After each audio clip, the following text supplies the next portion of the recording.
തദ്ദേശ സ്വയംഭരണ സ്ഥാപനങ്ങൾക്കുള്ള പദ്ധതി വിഹിതം വെട്ടിക്കുറച്ച സർക്കാർ തീരുമാനത്തിനെതിരെ പ്രമേയം പാസാക്കി പൊന്നാനി നഗരസഭ കൗൺസിൽ യോഗം.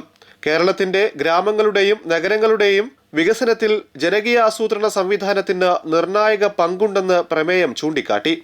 തദ്ദേശ സ്വയംഭരണ സ്ഥാപനങ്ങൾ വഴി പദ്ധതി വിഹിതം വിതരണം ചെയ്തതിലൂടെ വിവിധ വിഭാഗങ്ങളിലെ ജനങ്ങൾക്ക് വ്യക്തിഗത ആനുകൂല്യങ്ങളും വികസന പദ്ധതികളും കാര്യക്ഷമമായി ലഭ്യമാക്കാൻ സാധിച്ചെന്നും വികസന പ്രവർത്തനങ്ങളിൽ ജനങ്ങൾക്ക് നേരിട്ട് പങ്കാളികളാകാനുള്ള അവസരം ഇതിലൂടെ ഉറപ്പാക്കിയെന്നും കൗൺസിൽ വിലയിരുത്തി.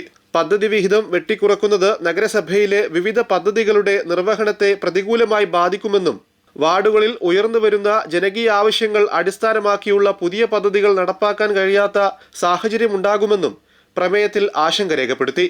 സംസ്ഥാനതലത്തിൽ ശ്രദ്ധേയവും മാതൃകാപരവുമായ നിരവധി പദ്ധതികൾ നടപ്പാക്കിയ പൊന്നാനി നഗരസഭയ്ക്ക് പദ്ധതി വിഹിതത്തിലെ കുറവ് വലിയ പ്രതിസന്ധി സൃഷ്ടിക്കുമെന്നും ഇതോടെ നിലവിൽ നടപ്പാക്കിയ പല പദ്ധതികളും അവസാനിപ്പിക്കുകയോ തുടർ പ്രവർത്തനങ്ങൾ തടസ്സപ്പെടുകയോ ചെയ്യേണ്ട സാഹചര്യമുണ്ടാകുമെന്നും കൗൺസിൽ ചൂണ്ടിക്കാട്ടി.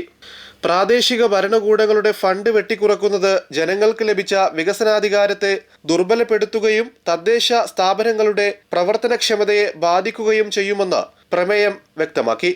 കാലാനുസൃതമായി കൂടുതൽ ഫണ്ട് അനുവദിക്കേണ്ടതാണ്. ഇനി കൂടുതൽ ഇല്ലെങ്കിലും മുൻ വർഷങ്ങളിൽ ലഭ്യമായിരുന്ന അതേ തോതിലുള്ള പദ്ധതി വിഹിതമെങ്കിലും തദ്ദേശ സ്വയംഭരണ സ്ഥാപനങ്ങൾക്ക് അനുവദിക്കണമെന്ന് സംസ്ഥാന സർക്കാരിനോട് പൊന്നാനി നഗരസഭ കൗൺസിൽ പ്രമേയത്തിലൂടെ ആവശ്യപ്പെട്ടു. കൗൺസിൽ യോഗത്തിൽ ചെയർപേഴ്സൺ CV സുധ അധ്യക്ഷത വഹിച്ചു.